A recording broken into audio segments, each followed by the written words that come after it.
Baik, baik tanpa berbasa-basi lagi dan mengulur waktu ke acara kita pada hari ini kita mulai. Sebelumnya, halo Kak Daru, apa kabar? Kabar baik, gimana Aisyah kabarnya? Ya, baik. Oke, penelitian. Aduh, agak gugup ya, sorry. Iya, jadi keyword utama di webinar ini terulang-ulang mulu di kepala aku. Oke, webinar kita pada hari ini berjudul menulis publikasi ilmiah di jurnal perempuan. Oke, yang akan diisi dari Kak Daru yang dari jurnal perempuan itu sendiri. Kita masuk ke acara pertama aja kali ya Kak. Oke, acara kita hari ini akan dimulai dengan pemaparan dari Kak Daru terlebih dahulu. Untuk waktu dan tempat saya persilakan pada Kak Daru. Oke, terima kasih Aisyah. Sesuai dengan jadwal, aku punya 45 menit ya, jadi kurang lebih saya akan mempresentasikan mengenai proses menulis untuk jurnal perempuan. Nanti ada beberapa contoh juga yang akan saya berikan untuk melihat seperti apa sih bedanya menulis untuk jurnal perempuan dengan menulis untuk jurnal-jurnal yang lain seperti itu. Oke, aku mau coba share screen. Um, Sebelumnya saya tim redaksi di Jurnal Perempuan. Jadi kebetulan banget nih diundang oleh Narasi Perempuan karena memang tiap edisi untuk tulisan-tulisan yang masuk, saya adalah salah satu dari beberapa tim redaksi yang menyeleksi tulisan begitu. Jadi saya bisa berbagi ya pengalaman saya dalam menyeleksi dan juga mendampingi. Seringkali saya juga mendampingi penulis-penulis yang sudah mengumpulkan tulisan. Sebentar ya, saya full screen kan terlebih dahulu. Oke, ya.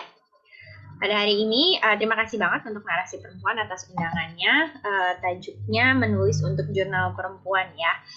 Untuk teman-teman yang belum pernah mendengar mungkin jurnal perempuan apa sih? Kami ini adalah jurnal feminis pertama di Indonesia. Kenapa ada jurnal perempuan? Jadi para pendiri kami, dua diantaranya adalah Ibu Gadis Arifia dan almarhumah Tuti Herati itu memiliki concern ya perhatian mereka akan ilmu filsafat yang dulu mereka geluti di Universitas Indonesia. Bahwa ternyata ketika kita bicara filsafat hampir mirip dengan area-area sains atau ilmu pengetahuan yang lain itu masih um, fokusnya pada laki-laki.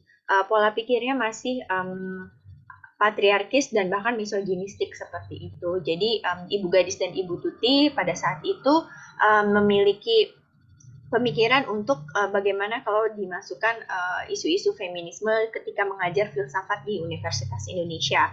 Namun memang tidak bisa cepat ya ketika kita bicara universitas, ada prosesnya, itu tidak secepat itu bisa dimasukkan ke dalam kurikulum sehingga wawasan-wawasan mengenai feminisme dan filsafat dibawa keluar ranah universitas, di situ juga menjadi salah satu cikal bakal terbentuknya jurnal perempuan.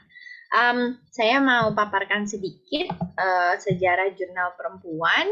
Jadi untuk jurnal perempuan, seperti yang tadi saya sudah ceritakan ya, pemikiran Ibu Tuti dan Bu Gadis itu sebenarnya sudah terkumpul kurang lebih dari tahun 1995. Tapi untuk edisi pertamanya kami terbit di tahun 1996. Kemudian jurnal perempuan tidak hanya mendiseminasi ilmu pengetahuan mengenai feminisme dan isu gender dari jurnal, tapi juga ikut turun ke jalan. Salah satunya adalah aksi Suara Ibu Peduli itu di tahun 1998 sebagai protes dari banyaknya sekian pelanggaran hak asasi manusia yang dilakukan oleh pemerintah kepada rakyat Indonesia. Hingga sekarang sebanyak 113 edisi jurnal perempuan sudah kami terbitkan ya dan terakreditasi Sinta 2 sejak tahun 2019. Dari 113 edisi tersebut, kurang lebih satu edisi itu terdapat 6 sampai 8 artikel ilmiah dan 3 sampai 5 artikel non ilmiah dalam artian wawancara, profil, cerpen puisi seperti itu. Jadi kalau untuk akademik jurnalnya sendiri kurang lebih kami sudah menerbitkan lebih dari 600-an ya, karena satu edisi itu ada 6 sampai 7 artikel seperti itu. Kemudian kami sudah terakreditasi Sinta 2 sejak tahun 2019. Ini foto dokumentasi yang saya ambil dari situs Jurnal Perempuan, jurnalperempuan.org. Ini ketika Ibu Gadis dan Ibu Kalina Supeli ditangkap oleh polisi ketika berdemo aksi suara Ibu Peduli tahun 1998. Jadi tidak hanya kami menerbitkan jurnal secara tertulis begitu ya, kami juga punya concern ke lingkungan masyarakat sehingga pada tahun 1998 pendiri-pendiri kami juga turun ke jalan untuk menyuarakan pentingnya kesetaraan hak asasi manusia pada saat itu. Kemudian saya mau fokus ke poin yang terakhir karena kita akan bicara menulis untuk jurnal perempuan. Jurnal perempuan yang terakreditasi Sinta 2 sejak tahun 2019. Mungkin rekan-rekan di sini yang akademisi, sedang kuliah, atau mungkin dekat dengan riset begitu ya, mungkin sudah sedikit banyak paham mengenai Sinta 2. Nah, kalau untuk sertifikat Sinta 2 kami, jadi apa sih Sinta 2? Ini saya ambil dari unggahan di Instagram Jurnal Perempuan. Jadi Sinta 2 itu Science and Technology Index. Jadi ini salah satu akreditasi yang tertinggi di Indonesia seperti itu. Kami sudah terakreditasi peringkat 2 untuk Sinta dari tahun 2019. Ada upaya kami tentunya agar bisa naik lagi ke Sinta 1, jadi mohon dukungannya juga untuk teman-teman. Silakan bagi yang mau menulis dan mengumpulkan ke Jurnal Perempuan boleh, karena semakin kami meningkatkan jurnal yang kami terbitkan, semakin konsisten tentunya nanti ketika pengecekan akreditasi mudah-mudahan bisa naik ke peringkat yang berikutnya ya, yaitu peringkat 1. Nah, kemudian apa sih yang dimaksud dengan Sinta seperti itu ya? Ini teman-teman bisa cek di Instagram kami. Jadi Sinta 2 itu sudah cukup sangat tinggi ya, hampir ke Sinta 1. Jadi ada 6 tingkatan dari akreditasi Sinta itu tadi. Nah, untuk teman-teman yang akademisi, biasanya kalau di kampus itu ada syarat, terutama untuk mungkin teman-teman yang periset atau dosen ya, biasanya untuk menaikkan KUM, untuk pengembangan diri, biasanya jurnal-jurnal itu diminta kampus dikirimkan, diterbitkan di jurnal-jurnal yang akreditasinya bagus. Salah satunya adalah akreditasi Sinta ya, Sinta 2. Jadi mungkin untuk teman-teman yang punya syarat kelulusan atau misalnya syarat naik jenjang di perkuliahan di kampus atau mungkin di kantornya ada divisi riset dan yang lain-lain, Jurnal Perempuan memiliki peringkat Sinta 2 yang bisa membantu ya penilaian jurnal teman-teman untuk nanti sebagai syarat kelulusan, syarat naik jenjang akademik dan yang lain-lainnya seperti itu. Oke, kemudian berikutnya yang akan saya jelaskan adalah selain penerbitan jurnal ya, kami juga punya berbagai kegiatan diseminasi wawasan feminisme dan isu gender. Yang pertama itu pendidikan publik. Apa itu pendidikan publik? Jadi setiap kami menerbitkan satu edisi jurnal perempuan, kami publikasikan dengan cara seminar. Semenjak pandemi seminarnya sampai saat ini masih daring, masih online. Nah, pendidikan publik ini jadi kami membagikan informasi dan sedikit wawasan ya dari beberapa artikel yang diterbitkan di edisi terbaru. Jadi misalnya kemarin kami baru menerbitkan edisi ke-113 Feminisme dan Keadilan Iklim. Dari 6 artikel yang diterbitkan kami mempresentasikan 3. Jadi 3 penulis kami undang untuk memberikan wawasan, memberikan pendidikan untuk publik yang hadir pada saat itu. Kemudian jadi pendidikan publik karena kami menerbitkan 3 edisi setiap tahunnya, jadi kami punya 3 pendidikan publik setiap tahun. Nah, kemudian berikutnya kajian feminisme dan filsafat atau KF. KF ini seperti kelas perkuliahan untuk publik, untuk umum. Biasanya yang ikut akademisi, periset, dan juga sahabat jurnal perempuan. Kami punya sahabat jurnal perempuan ya, para pelanggan. Nah, itu bisa mengikuti kelas KF ini. Isu-isu yang kami angkat seperti biasa wawasan feminisme dan isu gender yang terkait dengan isu-isu sosial yang sedang marak dibicarakan. Kemudian kami juga punya YouTube. YouTube adalah salah satu media sebenarnya ya, media sosial kami juga ada sebagai salah satu corong diseminasi wawasan feminisme dan isu gender yang kami punya. Namun untuk YouTube mungkin bisa menjadi jendela beberapa kegiatan jurnal perempuan yang terekam seperti itu. Jadi bisa teman-teman akses di YouTube video jurnal perempuan. Dan terakhir yang juga sedang kami galakkan nih adalah podcast. Kami sudah berhasil mempublikasikan 2 edisi podcast kami dan harapannya setiap bulannya di kemudian hari akan lebih rutin mempublikasikan podcast kami. Begitu. Nah, kembali ke tulisan, kalau menulis untuk jurnal perempuan sendiri, kita mulai dulu dengan apa sih artikel jurnal ilmiah itu begitu ya. Sekali lagi mungkin teman-teman yang periset, akademisi mungkin sudah sedikit banyak paham ya apa sih artikel jurnal itu tadi. Bedanya dengan artikel-artikel akademik yang lain yang terfikir biasanya adalah skripsi, tesis, atau disertasi begitu ya. Nah, artikel jurnal ini lebih singkat, lebih padat, bersifat akademik, biasanya 7.000 sampai 7.500 kata. Untuk teman-teman yang sedang berkuliah, saya kurang paham ya apakah standar setiap universitas sama, tapi di tempat saya juga mengajar dan belajar di Universitas Indonesia, itu mempublikasikan jurnal menjadi salah satu syarat kelulusan bagi mahasiswa.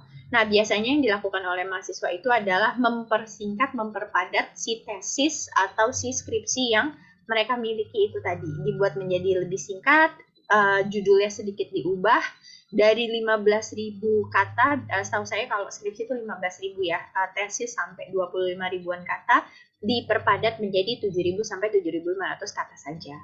Begitu. Nah, tentunya setiap jurnal berbeda. Kalau untuk jurnal perempuan kami targetkan 7.000, 7.500 masih terlalu banyak ya. Tapi sekali lagi ketika teman-teman mau menulis artikel untuk jurnal, pastikan dilihat benar-benar syaratnya ada berapa sih kata yang harus dikumpulkan.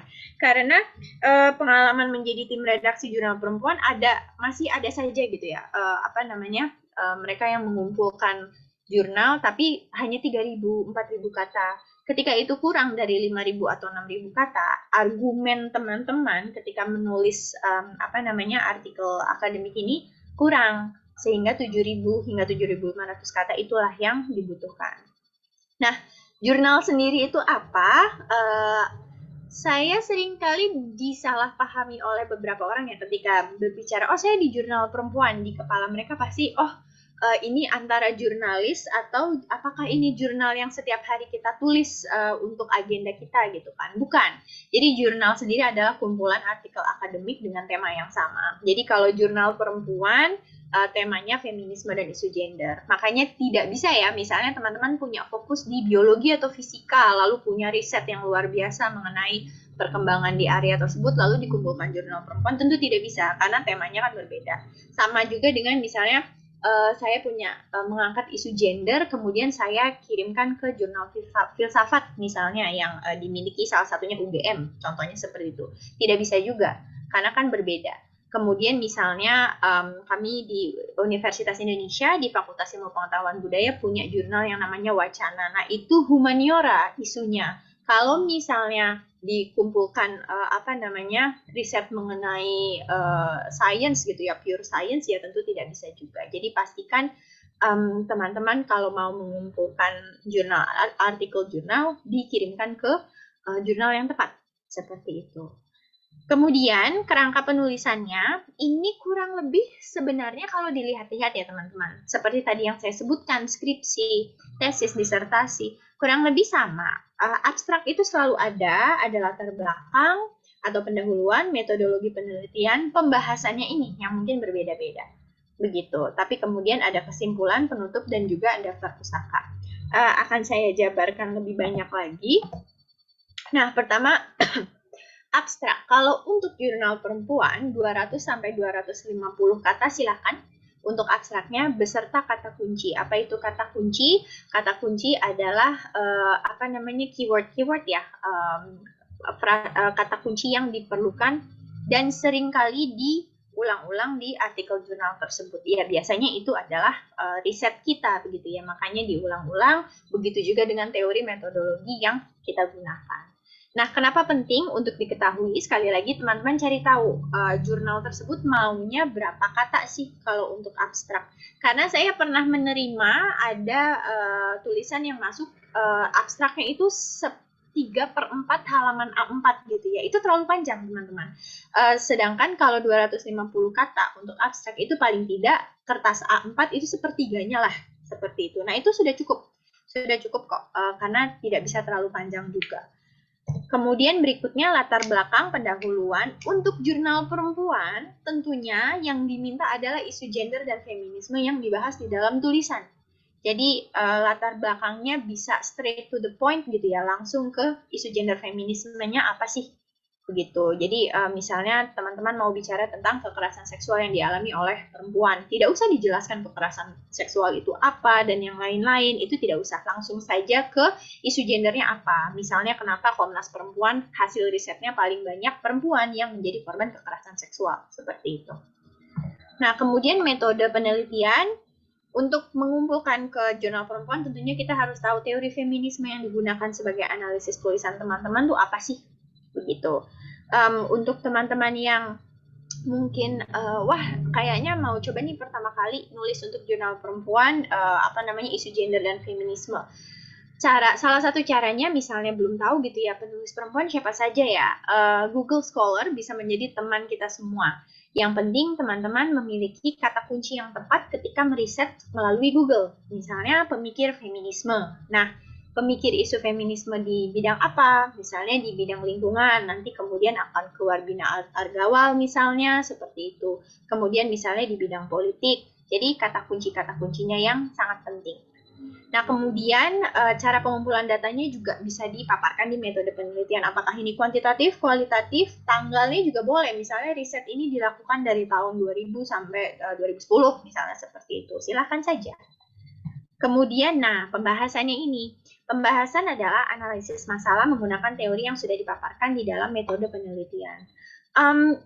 Ini harus seimbang ketika kita bicara pembahasan karena sampai edisi terakhir ketika seleksi juga saya masih menemukan banyak penulis yang teorinya saja banyak diulang-ulang di bagian pembahasan, tapi analisis atau apa namanya hasil penglihatan mereka di riset yang mereka lakukan itu kurang. Atau bahkan ada yang memaparkan hasil risetnya saja tapi tidak dianalisis menggunakan teori yang sudah mereka paparkan di metode penelitian. Nah, ini apa namanya sangat penting ya untuk apa namanya ditulis secara berhati-hati. Kemudian kesimpulan dan penutup. Nah, sebenarnya apa yang sudah saya paparkan tadi ya, misalnya siapa sih pemikir feminis yang cocok untuk metode penelitian, apakah pembahasannya sudah cukup dalam, dan yang lain-lain. Nah, di jurnal perempuan itu sebenarnya ada pendampingan, saya juga menjadi salah satu pendamping tulisan gitu ya. Jadi misalnya ada tulisan yang menggunakan pemikiran si X mengenai isu lingkungan. Nah, nanti kalau misalnya papernya berpotensi untuk terbit namun butuh dikembangkan lagi, nah nanti kami dari jurnal perempuan juga akan membantu gitu. Coba deh baca teori dari feminis ini mengenai isu yang sama. Apabila ini lebih sesuai untuk diaplikasikan, tidak apa-apa diganti saja teorinya, yang penting analisisnya yang juga kuat, seperti itu. Begitu juga dengan pembahasan, pendampingan yang selama ini saya lakukan juga seperti itu ya. Jadi misalnya saya garis bawahi bahwa ini butuh analisis teori, paragraf ini kok tidak ada apa namanya analisisnya kurang tajam, seperti itu. Jadi ketika paper teman-teman, artikel teman-teman berpotensi untuk dipublikasikan, kami juga memberikan dampingan untuk teman-teman yang tulisannya terpilih. Seperti itu. Nah, kemudian untuk daftar pustaka,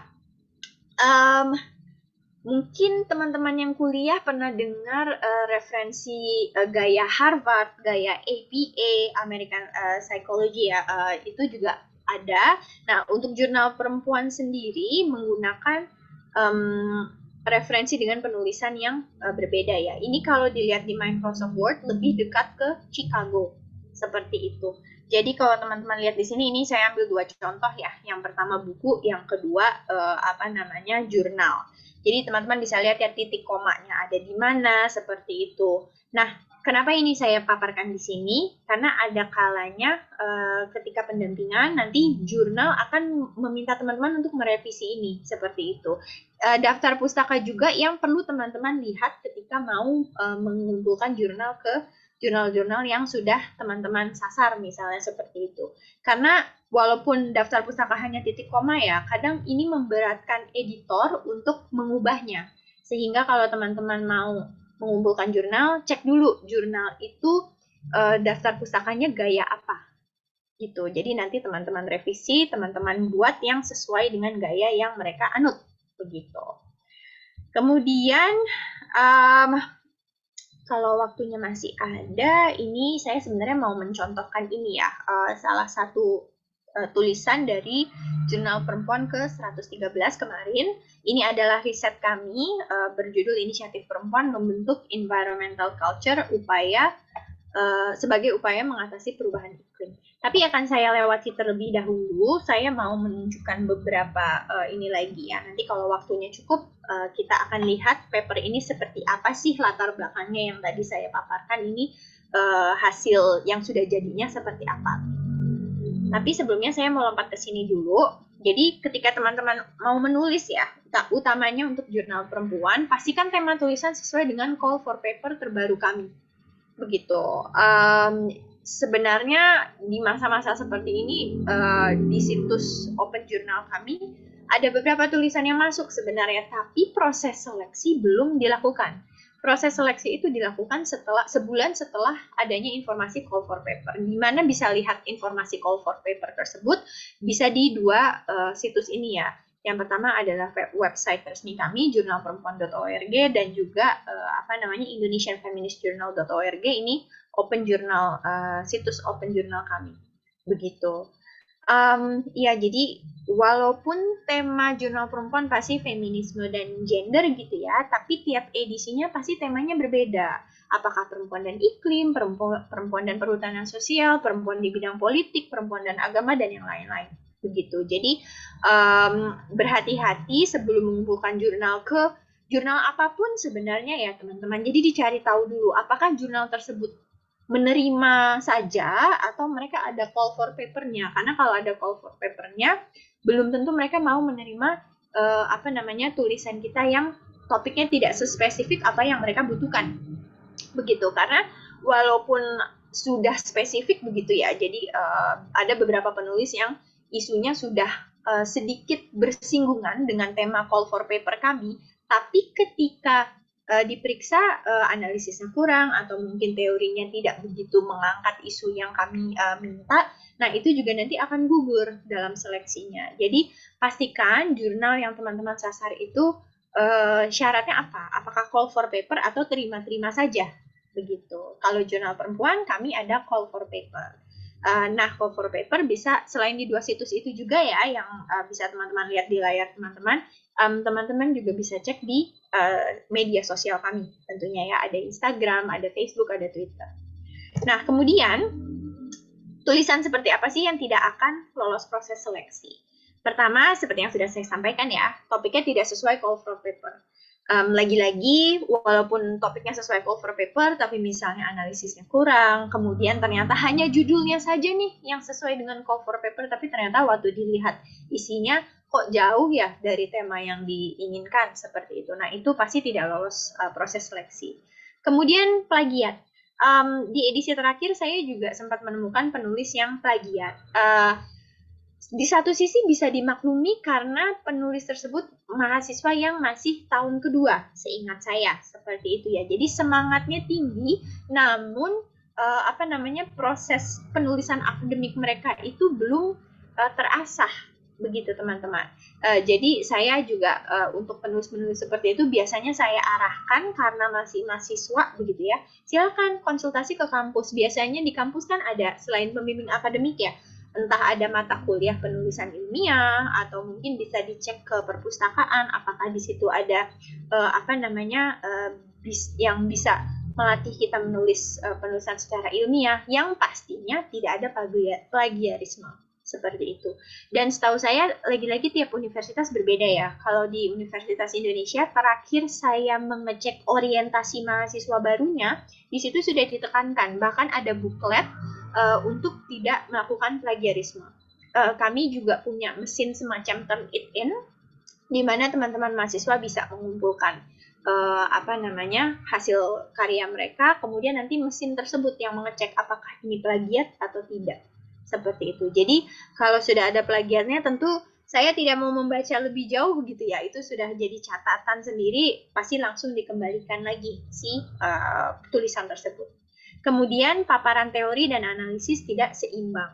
Apabila paparan teori dan analisis tidak seimbangnya paling tidak 40-70%, tidak, sorry, 30-70%, misalnya analisisnya 70, teorinya 30 di dalam pembahasan, ya itu masih bisa dibantu lagi, didampingi lagi. Tapi beberapa tulisan saya lihat 90% teori, analisisnya hanya sedikit atau mungkin sebaliknya, analisisnya deskripsinya 90%, teori yang digunakan untuk analisis hanya 10. Nah, itu juga tidak akan lolos proses seleksi dan ketika didampingi misalnya perubahan teori analisisnya itu tidak kemudian mendekati seimbang, ya maka juga akan dilakukan penolakan. Begitu. Apalagi yang di sini. Nah, ini baru saja minggu kemarin ya kami mengunggah kiat-kiat untuk menulis tulisan jurnal akademik.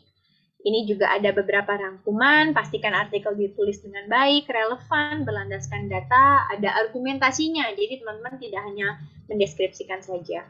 Kemudian submisi pada jurnal yang selaras dengan tema artikel. Jadi yang perlu teman-teman pahami ketika teman-teman mengumpulkan tulisan hingga nanti diterbitkan, untuk jurnal perempuan sendiri kami memakan waktu 2-3 bulan. Cukup lama ya, sedangkan mungkin teman-teman yang butuh untuk dipublikasikan cepat nih karena untuk syarat kelulusan atau misalnya untuk syarat kenaikan jenjang di kampus. Nah, itu makanya ada baiknya mencari jurnal yang sama temanya. Jadi kalau misalnya jurnal tersebut proses seleksinya juga sama gitu ya 3 bulan, tapi tulisan teman-teman langsung terpilih karena temanya sama, nah itu kan nanti pasti ada prosesnya, dihubungi, dikontak, mungkin didampingi juga seperti itu. Jadi pastikan dicek lagi jurnalnya seperti apa. Kalau jurnal perempuan seperti yang sudah saya paparkan tadi ya, begitu. Jadi submisinya sesuai temanya.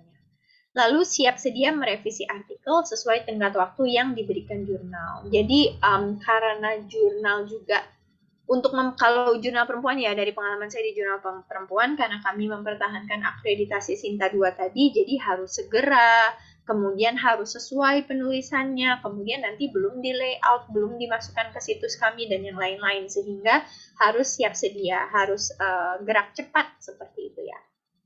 Lalu untuk kegagalannya seperti apa? Selain yang tadi sudah saya paparkan ya, ada beberapa juga yang menghambat tulisan teman-teman untuk dipublikasikan. Misalnya tema tulisan tidak sesuai dengan ciri khas jurnal. Seperti tadi ya, misalnya teman-teman punya minat di bidang pure science, kimia, misalnya fisika, biologi, kemudian dikirimkan ke jurnal perempuan, agaknya kurang cocok.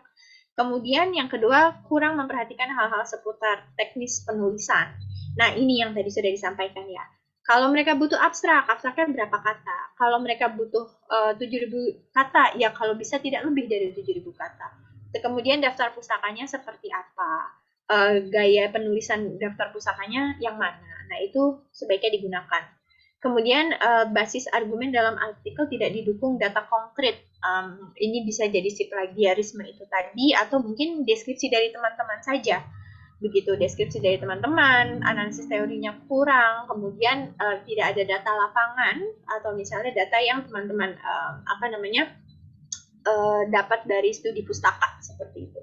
Kemudian revisinya melampaui tenggat waktu batas pengumpulan jurnal. Nah, ini menjadi hambatan ya bagi tulisan teman-teman yang ingin dipublikasikan. Nah, kemudian ini Open Journal Sistem Jurnal Perempuan. Jadi ini adalah situs di mana teman-teman bisa mengakses jurnal-jurnal kami. Di situs ini juga teman-teman nanti mendaftar untuk menjadi penulis apabila sudah siap mengumpulkan tulisan seperti itu. Ada beberapa tahapan ya. Nanti akan saya tunjukkan langsung di browser saya. Jadi yang pertama seperti ini, buka laman Indonesian Feminist Journal, kemudian mengisi kolom data diri, dan kemudian teman-teman nanti bisa mengecek ya dokumen-dokumen jurnal perempuan yang sudah diterbitkan terlebih dahulu. Nah, sebelumnya seperti yang sudah saya janjikan, saya mau menunjukkan paper yang sudah terbit ya. Jadi setelah ini saya akan menunjukkan paper yang tadi saya pilih yang sudah terbit, lalu kita masih ada sekitar 15 menit nanti akan ke situsnya Jurnal Perempuan. Oke, ini saya siapin lagi sebentar. Mana ya? Ini ya. Nah, ini ya, inisiatif perempuan membentuk environmental culture sebagai upaya mengatasi perubahan iklim. Ini yang tadi saya capture, taruh di PowerPoint. Jadi seperti apa sih hasil akhirnya begitu ya. Nah, ini abstraknya. Seperti yang teman-teman lihat ya, abstraknya itu tidak terlalu panjang. Kalau untuk di jurnal perempuan 200-250 kata aja sudah cukup begitu. Jadi kalau misalnya di kertas A4 abstrak ini paling cuma sepertiga halaman ya. Tapi percayalah, kemarin juga saya masih terima yang abstraknya tuh hampir 1 halaman. Tidak begitu. Penulisan abstrak itu tidak seperti itu. Nah, kemudian teman-teman bisa lihat di sini ya, untuk kronologi naskah. Diterimanya 30 November, revisinya 5 Desember, diputuskan terima 7 Desember. Ini adalah salah satu tulisan yang lumayan cepat. Begitu, karena ditulis oleh pemret kami, Abigina Buang Manalu, dan juga salah satu redaksi tamu kami, Ika Putri Widiantini. Apabila penulis dari luar biasanya lebih lama prosesnya teman-teman. Dari 30 November, biasanya mereka sudah dari akhir Oktober, seperti itu. Jadi, sekali lagi ya, karena prosesnya lama, pastikan temanya cocok. Karena kalau temanya tidak cocok, kami biasanya menolak tulisan itu mendekati ketika diputuskan diterima. Jadi kan lama banget ya, sedangkan mungkin teman-teman buru-buru mau lulusan, mau naik jenjang. Nah, itu makanya pilih topik yang sesuai, jurnal yang topiknya sesuai. Ini abstrak, kemudian latar belakang. Nah, latar belakang seperti yang bisa dilihat ya, straight to the point saja. Kalau ini ngomongin apa nih? Karena kemarin kita keadilan iklim, jadi kedua penulis ini langsung tembak ke feminis ekologis. Seperti itu. Kemudian saya scroll ya, nih mohon maaf agak-agak pusing biasanya buat mata nih kalau sambil begini. Oke. Ini lumayan panjang. Nah, metode penelitiannya gitu. Pengumpulan data melalui pengalaman beberapa perempuan dari beberapa media massa. Nah, seperti ini. Oke, jadi kemudian dipaparkan lagi, disebutkan komunitas apa saja sih yang dijadikan sampel ya dalam tulisan ini. Seperti itu. Saya akan turun lagi. Kemudian teorinya disebutkan ada Sandra Harding misalnya di sini standpoint feminism. Begitu. Nah, kemudian masuk deh ke pembahasan. Nah, pembahasan itu yang berbeda-beda ya. Kalau di tulisan ini dipaparkan dulu konsep environmental culture itu apa sih sampai melihat ke peranan kelompok perempuan itu tadi ya dalam mempertahankan kondisi iklim yang sehat. Itu satu, kemudian apa lagi ya? Nah, ini kisah inisiatif. Nah, ini masuk deh.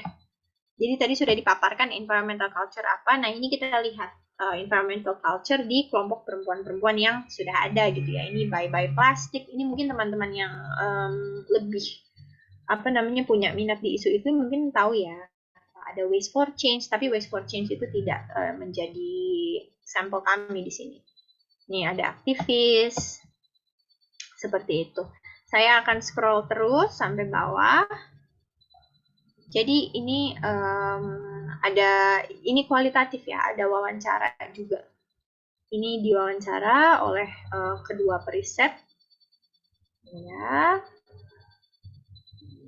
Nah, jadi ini pembahasannya seperti yang teman-teman lihat ya, pembahasannya panjang, tapi lihat teorinya keluar lagi, tawaran ekologi feminis apa gitu. Kemudian keluar lagi deh nih teori-teorinya yang digunakan untuk analisis gitu ya. Jadi tidak deskripsi hasil saja. Nah, seperti ini. Kemudian ada tabelnya hanya untuk memperjelas. Ya. Kadang tulisan ada foto, ada tabel, ada juga yang tulisan saja tidak apa-apa juga. Nah, kemudian kesimpulan. Kesimpulan pengulangan dari hasil riset secara lebih singkat dan padat itu di kesimpulan. Nah, ini daftar referensinya. Tadi yang saya paparkan sebagai daftar pustaka ya, daftar referensi, daftar pustaka. Seperti itu teman-teman. Nah, ini berapa halaman? 14 halaman.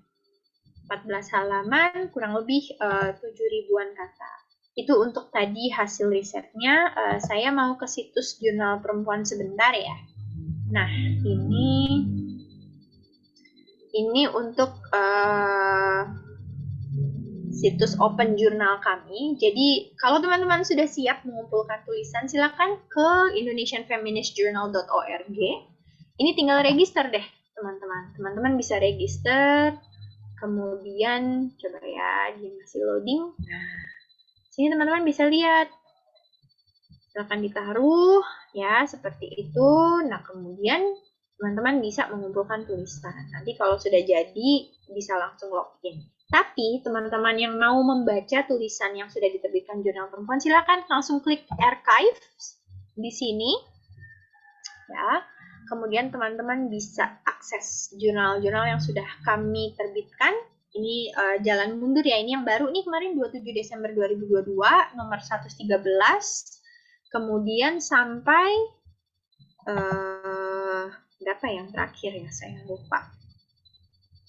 Yang terakhir adalah 80, Jurnal Perempuan ke-80.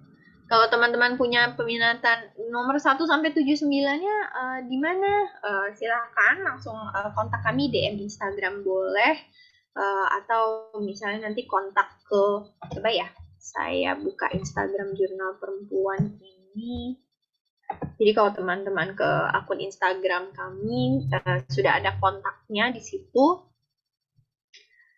Kami juga ada akun Tokopedia, teman-teman. Jadi kalau misalnya tadi tertarik nomor 1 sampai 79 ada nggak ya? Kayaknya di Tokopedia ada beberapa, tidak semua, karena yang lama-lama tentunya udah nggak ada barangnya gitu ya. Tapi untuk apakah bisa dapat PDF ya segala macam nih, silakan kontak nomor yang ini. Jadi misalnya teman-teman punya peminatan di topik-topik tertentu gitu ya, kemudian ingin tahu. Atau email aku langsung boleh, bisa ke sini yjp@jurnalperempuan.com atau daru@jurnalperempuan.com. Nah, kemudian untuk call for paper bisa lihat di mana saja sih. Pertama, situs yang tadi, silakan teman-teman klik announcement. Ini setahu aku belum ada sih, karena aku belum pasang announcement yang mengenai, nah belum ada kan, jadi call for paper-nya belum ada nih teman-teman. Jadi teman-teman jangan mengumpulkan dulu ke Jurnal Perempuan, karena takutnya nanti kalau misalnya berbeda temanya, nanti teman-teman sudah menunggu lama gitu ya, ternyata ditolak karena tidak sesuai dengan call for paper temanya. Sedangkan mungkin kalau teman-teman menemukan jurnal lain yang topiknya lebih sesuai dan bisa lebih cepat tentunya ya dipublikasikannya, nah itu kan lebih baik. Begitu. Kemudian ini situs kami, situs Jurnal Perempuan, call for paper-nya masih yang lama. Nah, ini masih yang lama nih, masih 113, belum diturunkan, nanti akan diganti untuk yang 114. Jadi bisa dilihat ya teman-teman di situs kami, situs OJS kami seperti ini, atau di media sosial juga ada kok. Ini ada call for paper, bisa diklik, tapi pasti isinya yang lama-lama ya. Tidak ada, belum ada yang terbaru. Seperti itu. Jadi yang bisa digarisbawahi kalau menulis untuk jurnal perempuan kurang lebih kalau untuk kerangka penulisan mungkin sama ya dengan jurnal lain, adanya abstrak, latar belakang, metodologi, pembahasan, kesimpulan, daftar pustaka atau daftar referensi. Namun kalau untuk jurnal perempuan tentu fokusnya di isu feminisme dan juga gender. Dan kami sistemnya call for paper. Jadi sekali lagi bagi teman-teman yang pengen nih minat punya tulisan isu feminisme gender tapi misalnya nggak cocok sama tema kami, silakan cari jurnal-jurnal lain yang juga mengangkat isu yang sama begitu. Karena sayang ya kalau tulisan teman-teman juga tidak dipublikasikan. Tapi tips yang saya dapatkan dari selama ini menjadi bagian dari seleksi tulisan jurnal perempuan juga bisa teman-teman terapkan di situ. Jadi yang pasti jangan plagiat, yang pasti teknis penulisan harus dicocokkan dengan jurnal tersebut gitu. Jadi referensi mereka gayanya apa, kemudian misalnya berapa kata yang mereka butuhkan seperti itu. Jadi mudah-mudahan teman-teman semangat menulis. Kami juga berharap teman-teman bisa menulis untuk jurnal perempuan di kemudian hari. Aisyah, nampaknya segitu saja dari saya. Silakan. Baik, oke. Terima kasih banyak ya Kak Daru untuk pemaparannya yang sangat amat informatif dan detail ya. Saya pribadi merasa sangat banyak gitu yang bisa saya pelajari dari pemaparannya Kak Daru tadi. Jadi saya harap mungkin teman-teman juga merasa seperti itu. Baik, kita langsung saja ke sesi kedua ya Kak, yaitu tanya jawab atau diskusi gitu dengan teman-teman yang lain. Kalau misalnya dari teman-teman ada yang ingin bertanya atau ingin berpendapat gitu, silahkan menggunakan fitur raise hand terlebih dahulu. Ada yang ingin bertanya? Iya, silahkan dari Kak Kiki terlebih dahulu ya. Oke. Oke, baik. Terima kasih Kak Daru pemaparannya. Terima kasih juga sudah bersedia mengisi diskusi kecil-kecilannya narasi perempuan. Mohon maaf tadi ada sempat kendala teknis. Jadi yang mungkin awalnya teman-teman ada 40 pendaftar karena tiba-tiba kita ganti link jadinya berkurang sekali jadi 16 seperti itu ya. Tapi nggak apa-apa, semoga teman-teman bisa juga mengambil manfaatnya. Sebenarnya ada banyak pertanyaan sih kalau dari aku pribadi. Itu tadi terkait dengan biasanya kan ada ya Kak beberapa jurnal ketika kita mau submit itu ada pembayaran registrasi atau pembayaran untuk pemeriksaan. Nah, kalau di jurnal perempuan apakah ini juga berbayar? Itu satu. Kemudian yang kedua, tadi kan juga disebut-sebut terkait dengan tingkat plagiarismenya. Kalau di kampus itu biasanya mereka ada standar plagiarismenya, misalnya 10% atau berapa persen. Nah, kalau di jurnal perempuan kira-kira berapa persen ya? Dan yang terakhir itu tadi yang 7.000 kata. 7.000 kata ini apakah sudah termasuk daftar pustakanya atau dia hanya maksudnya dari latar belakang sampai kesimpulan daftar pustakanya itu tidak dihitung seperti itu. Mungkin itu dulu yang bisa saya tanyakan gitu kan lebih lanjutnya. Nanti mungkin kalau ada lagi saya akan raise hand lagi. Terima kasih Kak Daru, terima kasih Aisyah juga. Iya, terima kasih pertanyaannya. Sambil aku jawab, aku boleh minta tolong nggak teman-teman yang ada di sini, tolong tulis di chat box. Aku pengen tahu ini latar belakangnya apakah ada yang mahasiswa, ada yang dosen. Jadi silakan ya sambil aku jawab, teman-teman yang lain mungkin chat mahasiswa universitas mana misalnya, atau misalnya dosen universitas mana, atau di lembaga riset mana misalnya. Oke. Nah, pertanyaan Rizky tadi yang pertama untuk JP berbayar atau tidak, kami tidak berbayar. Bahkan sebenarnya kalau misalnya tulisan diterbitkan, penulisnya yang mendapatkan upah menulis dari kami seperti itu. Jadi JP tidak memungut bayaran apapun. Kami berbayar kalau teman-teman mau jadi pelanggan, kalau mau jadi sahabat jurnal perempuan. Nah, itu akan sangat membantu proses riset kami. Tapi kalau untuk tulisan tidak. Teman-teman kumpulkan saja. Kalau misalnya tulisannya cocok dengan tema kami, ya akan kami pilih untuk proses. Seperti itu. Kemudian persentase plagiarisme seperti apa? Persentase plagiarismenya ini sebenarnya jatuhnya seperti ini ya. Misalnya teman-teman mengutip pemikir gitu, dia ada 10 kata, kemudian teman-teman parafrase jadi 3 kata yang nempel, nah itu masih nggak apa-apa. Seperti itu. Plagiarisme yang sering kali ditemukan itu adalah yang, karena tadi saya ceritanya ini mahasiswa ya, yang masih belajar nulis sebenarnya. Itu benar-benar dia copy paste dari si situs begitu. Nah, jadi itu gampang banget ketemunya gitu kan. Jadi saya copy paste ulang di Google, langsung ketemu artikel yang mereka contek seperti itu. Oke. Tapi untungnya cuma satu itu ya. Jadi pengalaman saya sebagai editor sendiri, melihat tulisan orang yang berbeda-beda seperti itu bisa kelihatan kok dari awal gitu. Oh, ini yang tulisannya dia sendiri. Terus ada yang tulisannya dia menjahit ya, karena dari situs yang berbeda-beda dia contek. Jadi kok tulisan paragraf pertama berbeda ya sama yang kedua. Nah, disitulah kami mulai proses untuk plagiarismenya, dan ternyata betul ada yang kami temukan. Nah, itu yang kami tolak. Begitu. Kemudian untuk jumlah kata 7.000 nih misalnya termasuk daftar pustaka atau enggak. Ini mungkin yang tadi belum saya sampaikan. Untuk amannya nih teman-teman, kalau misalnya ada 7.000 kata, tapi aku cuma 5.000 nih, gimana?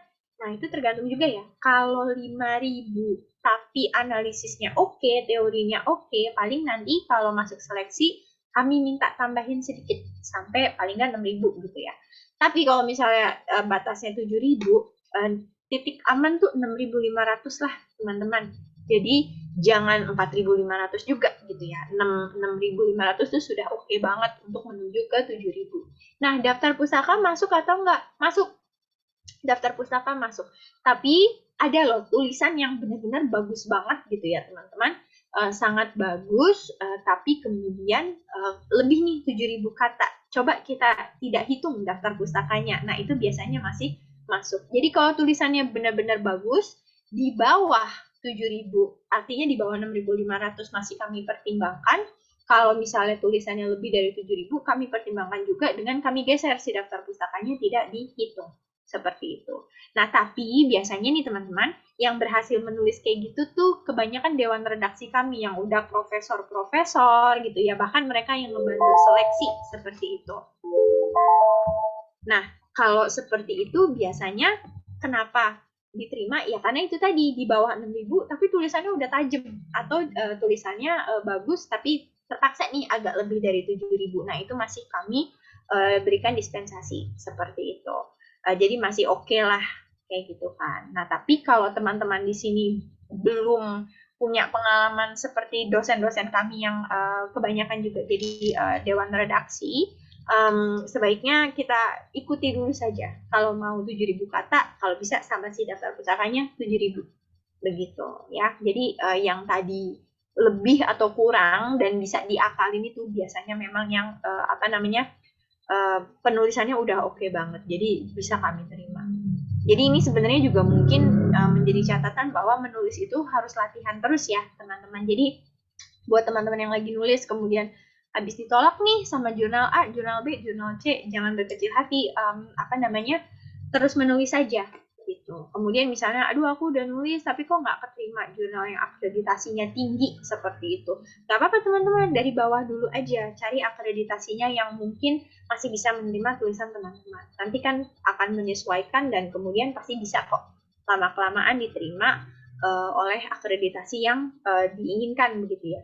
Tapi kampus maunya akreditasinya tinggi begitu. Nah, itu teman-teman harus benar-benar didampingi tuh oleh misalnya dosen pendampingnya begitu ya, atau mungkin benar-benar dilihat ini gimana caranya agar saya mungkin baru tulisan pertama atau tulisan kedua tapi pengen diterbitkan di jurnal yang akreditasinya tinggi. Nah, makanya harus didampingi dengan baik. Begitu Rizky, mudah-mudahan menjawab ya pertanyaannya. Kemudian ini kebanyakan mahasiswa ya, ada yang fresh graduate, ada yang alumni ya, fresh graduate, mahasiswi. Iya. Jadi kebanyakan mahasiswa ya. Biasanya mungkin jadi syarat kelulusan ya untuk menulis jurnal, yang aku tahu sih seperti itu. Tapi lagi-lagi dilihat dulu ya di kampus itu syarat kelulusannya jurnalnya yang seperti apa misalnya. Oke. Jadi gitu Aisyah dari aku. Oke, terima kasih atas jawabannya Kak Daru. Oke, kita masih ada waktu untuk sesi pertanyaan dan diskusi nih. Dari teman-teman yang lain mungkin ada yang mau bertanya lagi, atau ingin menyampaikan pendapat mungkin.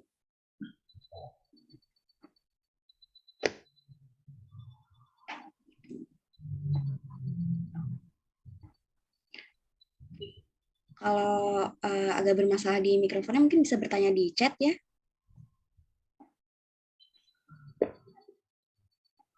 Boleh, silakan.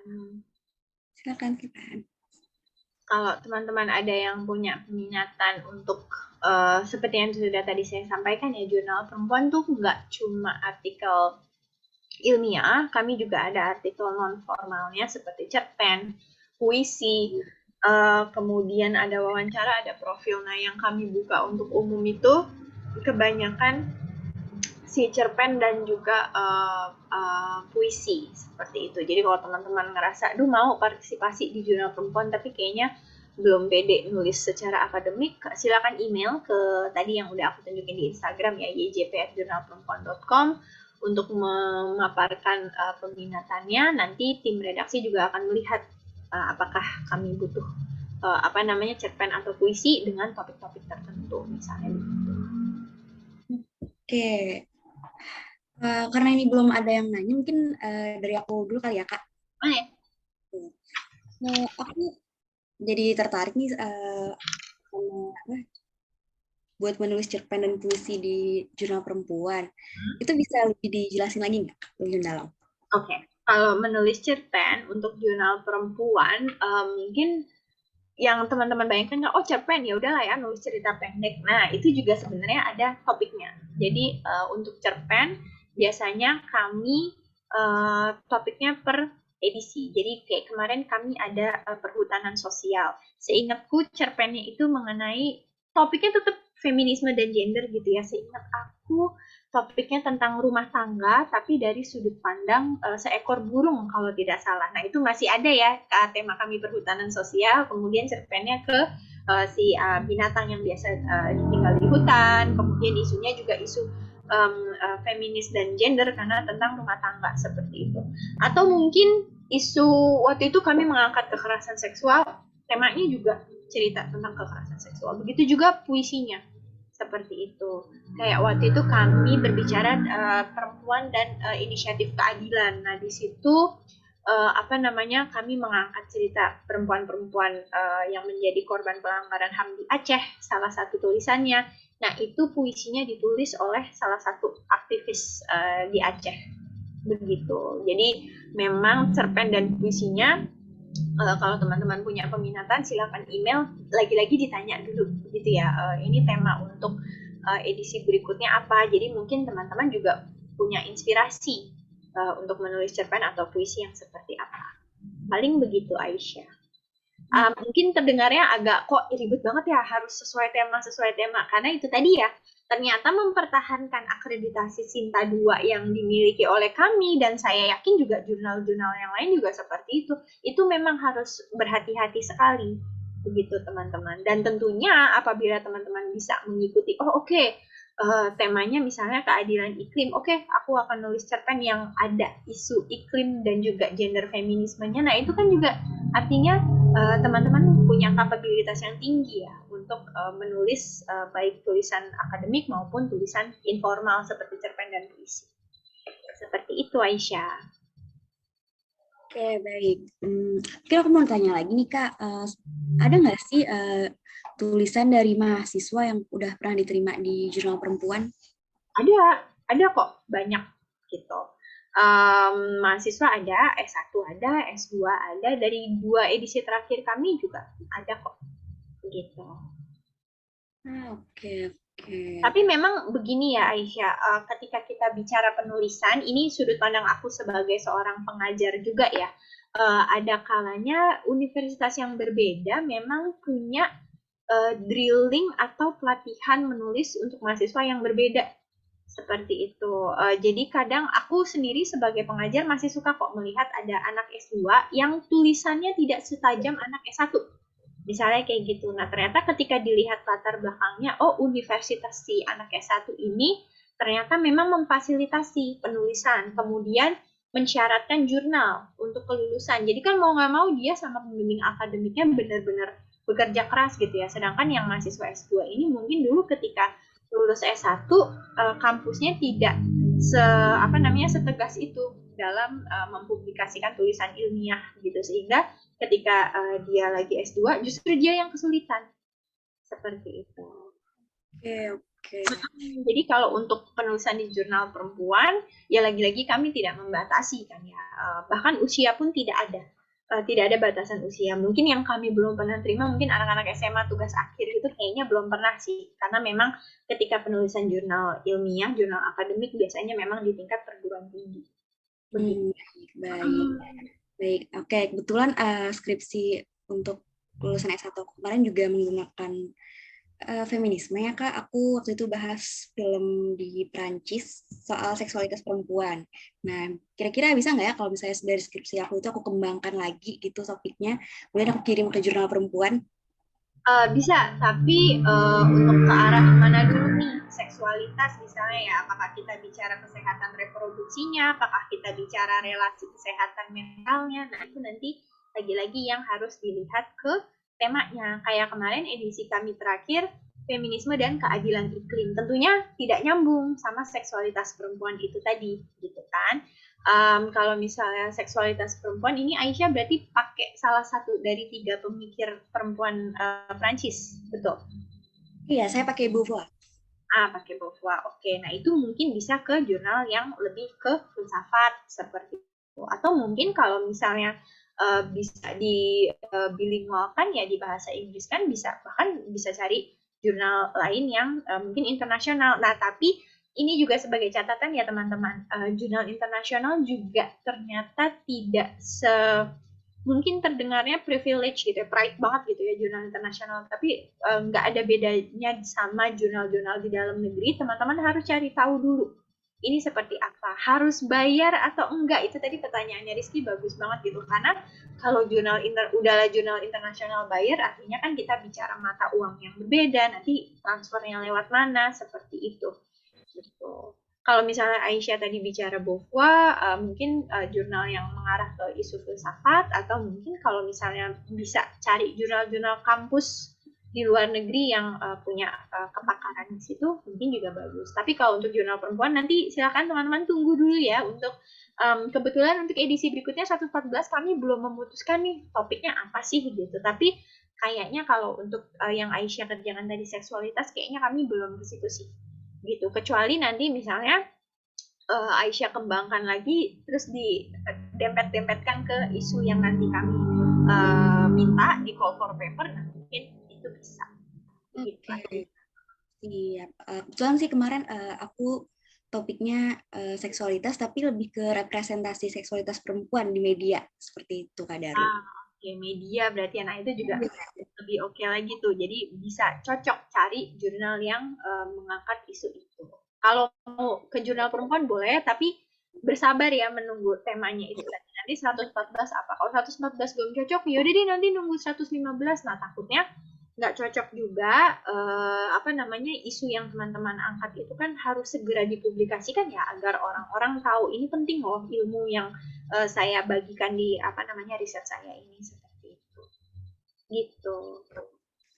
Oke, baik. Gimana ya? Kalau dari jurnal perempuan sendiri, kira-kira ada pelatihan untuk penulisan ilmiah gitu nggak, Kak? Belum ada. Kami untuk pelatihan penulisan ilmiah belum ada nih sayangnya gitu. Jadi selama ini karena kami punya tujuan utama mendiseminasikan ilmu pengetahuan feminisme dan juga isu gender ya, jadi kami berfokus di situ. Makanya kami tadi ada kelas kajian feminisme filsafat, ada pendidikan publik, jadi justru kami berfokus ke membagikan wawasan yang sudah kami publikasikan, seperti itu. Kalau untuk pelatihan menulis belum ada sayangnya, begitu. I see. Nah, mungkin dari teman-teman ada lagi yang ingin bertanya setelah mendengar pemaparan dari Kak Daru tadi? Menarik banget soalnya topiknya. Ada yang mau bertanya atau memberikan pendapat, mungkin tertarik tulis cerpen juga buat narasi perempuan, jurnal perempuan. Ini nama kita mirip-mirip ya, narasi perempuan. Kalau dilihat sebenarnya banyak sekali ya komunitas yang pakai perempuan. Kemarin juga ada, saya baru punya meeting dengan perkumpulan perempuan menulis. Jadi banyak banget ya perempuan. Nanti ada perempuan lagi. Seperti itu. Tapi bagus ya, maksudnya dalam artian semakin berdaya kita dengan banyaknya kelompok-kelompok kecil ini. Begitu. Tuh. Sama tadi untuk merespons tambahan nih pertanyaan Aisyah, kok belum ada pelatihan menulis. Nah, kebetulan karena mungkin ya kebanyakan sahabat jurnal perempuan atau mungkin stakeholder kami adalah akademisi, jadi kebutuhan untuk pelatihan menulis itu belum ada. Adanya pendampingan itu tadi. Jadi memang untungnya mereka yang approach ke kami ini kebanyakan memang yang sudah biasa menulis. Makanya hanya didampingi, hanya dipoles lagi aja seperti itu. Kalau untuk pelatihan dari nol, ya selain karena itu belum menjadi fokus utama kami, tapi karena selama ini kami lihat, yang memasukkan tulisan memang sudah terbiasa menulis. Begitu nampaknya. Tapi itu ide yang menarik sih. Nanti mungkin kalau kami ada waktu bisa diselipkan, bisa sih pelatihan menulis yang isunya langsung ya ke feminisme dan gender. Oke, baik. Baik, terima kasih Kak Daru pemaparannya. Nih dari teman-teman ada lagi mungkin yang mau bertanya. Silahkan di chat aja kalau ada bermasalah sama mic-nya.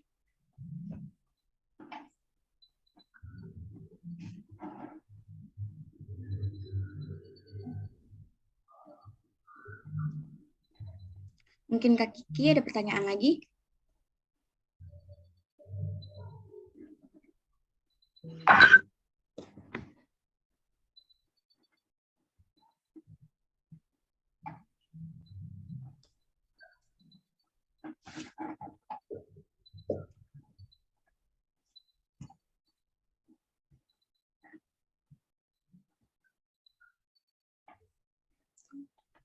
Untuk materinya nanti aku kirim via email ya Aisyah, siapa tahu mau dibagikan. Oke, terima kasih banyak.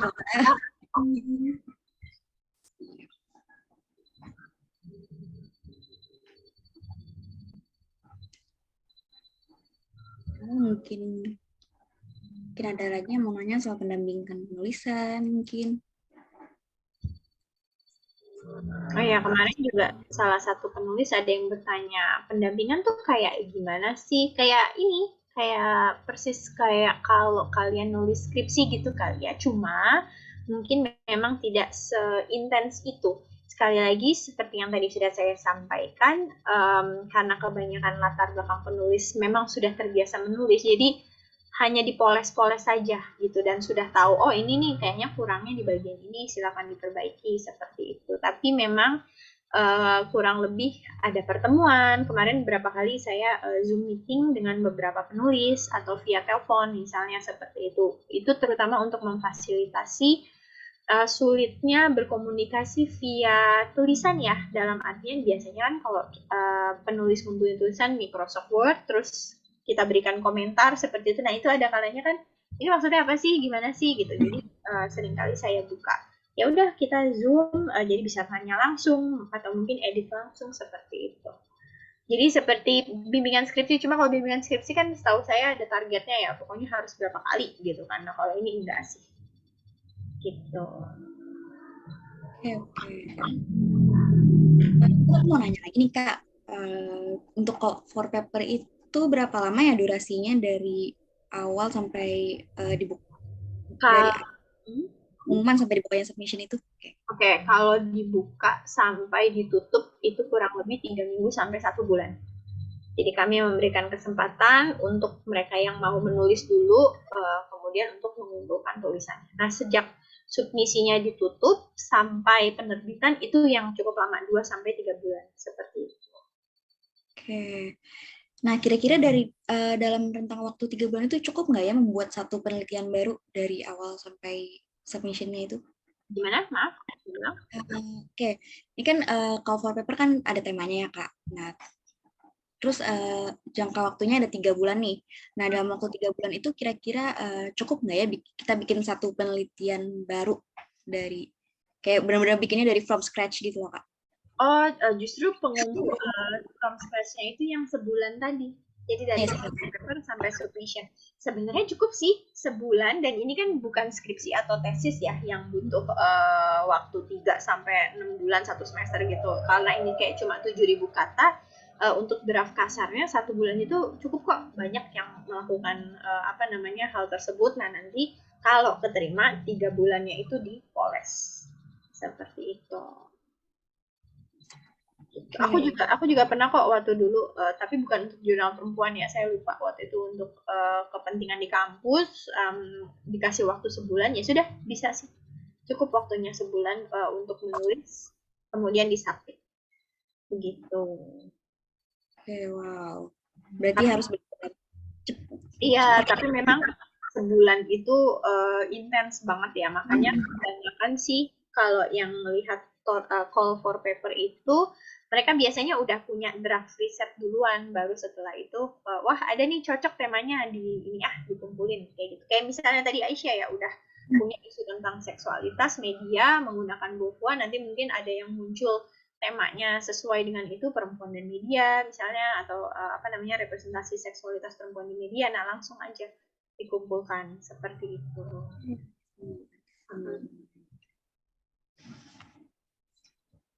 Oke, mungkin ada lagi dari teman-teman sebelum saya tutup sesi tanya jawab dan diskusinya.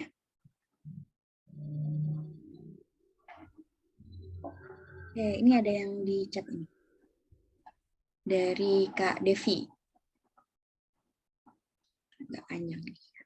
Sebagai mahasiswa tahun kedua, saya nemuin sejumlah kendala dalam penulisan artikel jurnal. Adakah rekomendasi dalam tahap penentuan teori yang akan kita gunakan dalam tulisan?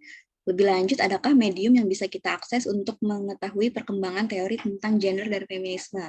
Oke, Kak Daru silakan jawab. Oke, kalau misalnya tahap penentuan teori, selalu kata kunci itu tadi ya, kayak tadi misalnya Aisyah ngomong, oh kita ngomong seksualitas seperti itu. Yang tadi saya kepikiran pertama, ini apakah Kristeva, apakah Irigaray gitu ya, makanya tadi yang aku tanya ke Aisyah, kamu pakai salah satu dari 3 pemikir perempuan kah, begitu ya, ternyata menggunakan Beauvoir. Nah, itu pertanyaan tersebut, kalau aku kan tadi udah tahu ya, udah tahu nih penulis perempuan Perancis biasanya A, B, C, kesebutlah sama Aisyah yang sudah saya pikirkan juga gitu ya, Beauvoir seperti itu.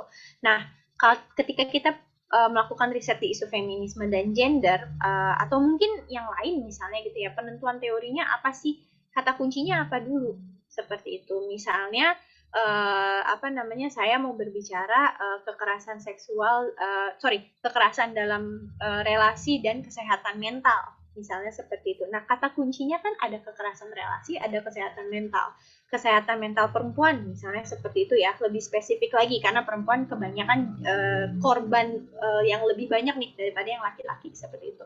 Nah, kita lihat kesehatan mental, si teorisnya, pemikirnya siapa-siapa aja sih gitu. Yang pertama mungkin yang jauh Sigmund Freud misalnya seperti itu. Nah, kemudian diturunkan lagi. Kalau Sigmund Freud mungkin tidak berhubungan dengan relasi gitu ya. Cari yang modern yang mana. Kemudian kalau misalnya Devi mau fokus ke misalnya ya si apa namanya kekerasan dalam relasi dan kesehatan mental, mental perempuan. Nah, nanti dilihat siapa sih apa namanya pemikir-pemikir yang memaparkan tentang itu seperti itu. Nah, kemudian pastikan mencari hasil-hasil riset mereka kalau bisa ya 20 tahun terakhir. Seperti itu, jangan kelamaan. Tapi memang ada ya, kayak tadi Aisyah sebut Simone de Beauvoir, yang saya sebutkan juga, ada Irigaray, ada Kristeva. Misalnya Sigmund Freud itu penulis-penulis babon yang bukunya mungkin ratusan tahun lalu, tapi belum ada yang menggeser seperti itu. Jadi kalau ada penulis-penulis jadul yang seperti itu yang belum ada yang ngalahin nih, gak apa-apa, Devi pakai, tapi nanti setelah itu ada respons atau dukungan dari penulis-penulis yang baru. Seperti itu. Kayak Beauvoir misalnya, dia sedikit banyak di apa namanya kritisi oleh Butler misalnya seperti itu. Tapi itu kalau misalnya mau oposisi. Nah, nanti kalau cari yang pendukung, silakan cari penulis-penulis lain yang mendukung teori yang tanda kutip jadul banget itu tadi. Seperti itu. Jadi pertama tahapannya, kata kuncinya dulu apa Devi, variabel yang akan Devi riset itu, yang akan Devi analisis apa saja. Nah, nanti cari apa namanya pemikir-pemikir di bidang itu siapa saja. Nyarinya gimana? Kalau misalnya Devi nggak punya pembimbing akademik gitu ya, misalnya ini bukan di ranah kampus. Kalau di kampus kan biasanya Bu atau Pak saya mau riset ini apa ini. Nah, nanti kan mereka yang kayak coba kamu baca ini, coba baca ini gitu. Kalau misalnya di luar apa namanya lingkup kampus bagaimana? Browser kita yang namanya Google itu sangat membantu banget. Kalau mau langsung spesifik, silakan ke Google Scholar, kemudian langsung aja masukin keyword pemikir kesehatan mental perempuan, misalnya seperti itu, atau kekerasan dalam relasi. Nah, nanti dilihat hasil risetnya siapa saja, seperti itu. Nah, kemudian pertanyaan yang kedua, medium yang bisa kita akses untuk mengetahui perkembangan teori tentang gender dan feminisme. Jurnal Perempuan salah satunya, Devi. Jadi, uh, hasil riset-riset yang update itu bisa menjadi salah satu perhatian mengetahui perkembangan teori gender dan feminisme seperti itu. Misalnya kemarin kita fokusnya kebanyakan di keadilan iklim, kemudian perhutanan sosial, karena memang kalau kita bicara iklim itu katanya topik yang lagi seksi-seksinya, lagi banyak dibicarakan, hingga bahkan majalah Time edisi akhir tahun 2022 lalu juga membicarakan tentang krisis iklim seperti itu. Nah, dari mana sih kita bisa tahu pemikir iklim siapa aja sih? Nah, dari riset-riset yang dihasilkan itu kelihatan, oh pemikir iklim tuh si ini, si ini, si ini gitu. Nah, terus kayak udah saya sebutkan tadi ya, majalah Time misalnya. Nah, itu juga bisa jadi sumber yang mungkin non-akademik tapi bisa menambah wawasan kita. Di situ biasanya juga disebutkan berdasarkan riset A hasilnya begini. Nah, tapi kalau untuk majalah seperti Time pastinya digodok dengan redaksi-redaksi yang cocok di bidang jurnalisme seperti itu, bukan di penelitian akademik. Begitu. Jadi kalau mau fokus ke teori gender feminisme, pertama jurnal perempuan. Nah, nanti juga mungkin Devi bisa lihat apakah ada situs-situs lain. Mungkin yang sekarang gampang situs ya, karena buku kan mungkin udah jarang, majalah juga enggak.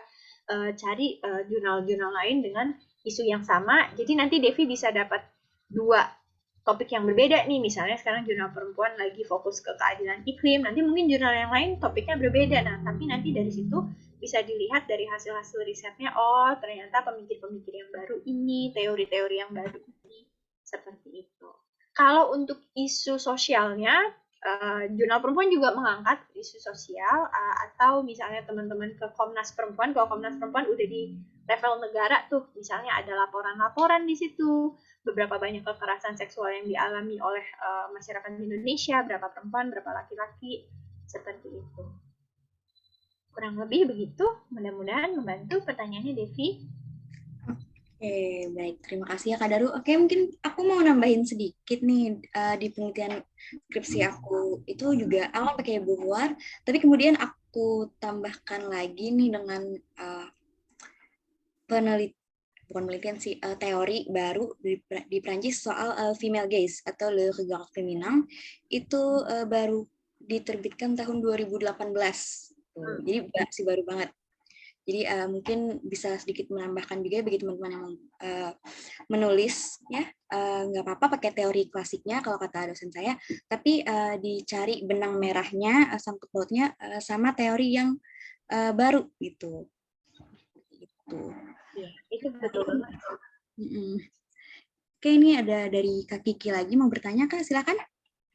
Iya, mungkin ini yang terakhir ya. Aku tertarik tadi terkait dengan referensi juga, karena kalau di kampus ketika kita buat skripsi itu kan pasti ada ya, misalnya referensinya harus dari buku sekian, dari jurnal sekian. Nah, kalau nulis di jurnal perempuan, referensinya itu dari mana aja, atau ada kriteria khusus nggak? Misalnya harus dari jurnal-jurnal yang tingkat apa, atau harus dari buku, atau harus dari mana, gitu-gitu. Termasuk tadi kalau jangka waktunya udah dijawabkan 20 tahun terakhir, seperti itu. Terima kasih, Kak. Oke. Jurnal, buku, kurang lebih sama ya. Jurnal, buku, kemudian situs, situs, majalah, dan wawancara. Seperti itu. Dan untungnya ya, lagi-lagi membandingkan dengan mahasiswa-mahasiswa tingkat awal misalnya yang pernah dulu saya lihat dulu juga tulisan-tulisannya, situs seperti blog kayak gitu, kayaknya orang-orang sudah punya banyak pemahaman bahwa jangan lihat di blog, cari situs yang formal. Seperti itu, situs berita kah, misalnya kayak CNN, BBC, atau misalnya jurnal online, bisa buku, seperti itu. Begitu sih. Jadi paling hindari kayak semacam Wikipedia itu kayaknya orang-orang udah pada tahu, oh enggak tuh nggak bisa gitu.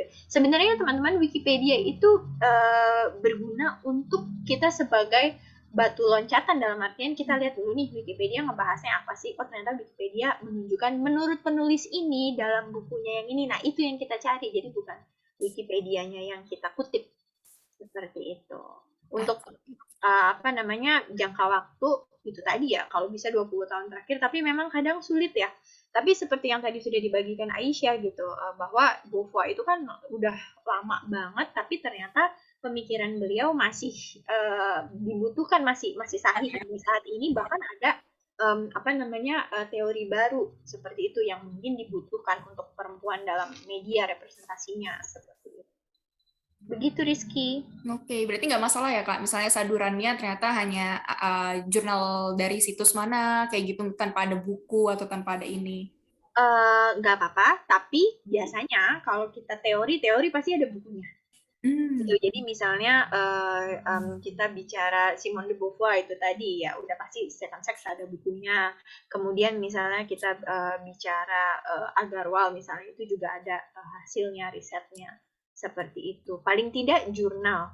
Karena penulis-penulis itu kadang juga ada yang jadi melejit gitu ya namanya, ada juga yang jadi terkenal banget hasil pemikirannya karena dari jurnal, nggak selalu dari buku seperti itu. Jadi kalau misalnya teman-teman nulis kemudian oh ada nih pemikir ini ada di situs ini, coba usahakan cari bukunya gitu, dia ngomong gimana gitu, oh bukunya judulnya ini, itu hasil teori dia, nah itu yang dicari. Jadi memang menulis emang capek ya karena kita menggali gitu, nggak bisa sekadar googling gitu, oh ini muncul situs pertama kita cek ternyata hasilnya nggak sahih, nggak bisa langsung diikutip gitu aja, tapi kita cari tahu yang disebut itu siapa, bukunya apa, nah itu yang kita cari tahu lagi. Begitu. Ini ada respons dari Devi ya. Kata kunci bisa mengarahkan tulisan pemikir, iya betul. Oke, Kak Daru, satu lagi masih terkait dengan referensi. Apakah kita diwajibkan juga untuk kayak pakai aplikasi alat bantu seperti Mendeley dan lain sebagainya? Karena beberapa jurnal juga mensyaratkan itu kan kemarin. Kalau jurnal perempuan enggak sih, enggak ada apa namanya syarat untuk menggunakan aplikasi seperti itu. Gitu. Tapi itu bisa jadi catatan ya. Jadi teman-teman lihat syarat si jurnalnya itu apa. Kalau tadi seperti yang Rizky bagikan pengalamannya, ada jurnal yang meminta kita untuk menggunakan aplikasi tertentu. Nah itu kan mungkin ada biaya lagi, ada tenaga lagi. Kalau nggak cocok sama laptop kita aplikasinya gimana? Kalau pakai handphone juga susah. Kalau misalnya menulis gitu. Jadi itu bisa jadi pertimbangan. Tapi kalau untuk jurnal perempuan enggak sih, nggak ada aplikasi. Oke. Okay. Oke, baik. Mungkin kita cukupkan sampai di sini aja tadi ya diskusinya ya, Kak. Tadi udah banyak banget topik-topik yang dibahas, mulai dari gimana cara submit ke jurnal perempuan, terus banyak banget soal penelitian ya. Oke, mungkin sebelum aku lanjutkan ke sesi berikutnya itu penutup nih, mungkin kita bisa diisi dengan apa ya, promosi ya bagi teman-teman yang berdomisili di Banjarmasin. Kebetulan Narasi Perempuan ada event nih namanya Rute Ceria di tanggal 3 Februari nanti. Mungkin teman-teman yang lowong bisa berhadir karena kita akan membahas tentang feminisme di Prancis. Itu seperti yang kita tahu kan Prancis tadi ada banyak banget ya tokoh-tokoh feminisnya. Oke. Dan aku juga mau kasih berbagi sedikit sama teman-teman soal Helen Sisu. Mungkin Kak Daru pernah dengar namanya Helen Sisu, pemikir dari Prancis juga. Dia kan sangat terkenal dengan pemikirannya yang berjudul Écriture féminin atau tulisan perempuan lah, seperti itu. Jadi menurut aku sangat amat relevan ya sama topik bahasan kita hari ini dan event yang akan diadakan sama Narasi Perempuan, seperti itu. Jadi mungkin sedikit tentang Helen Sisu, dia sangat mengencourage bagi teman-teman perempuan untuk menulis tentang perempuan, seperti itu. Oke, karena sudah jam 10.25 ya, sudah mau jam 11 di WIB. Oke, kita akan akhiri acara kita pada hari ini, tapi sebelumnya untuk dokumentasi ini kita bisa ambil screenshot bersama ya mungkin. Oke, untuk teman-teman yang mau nyalakan kameranya, silahkan.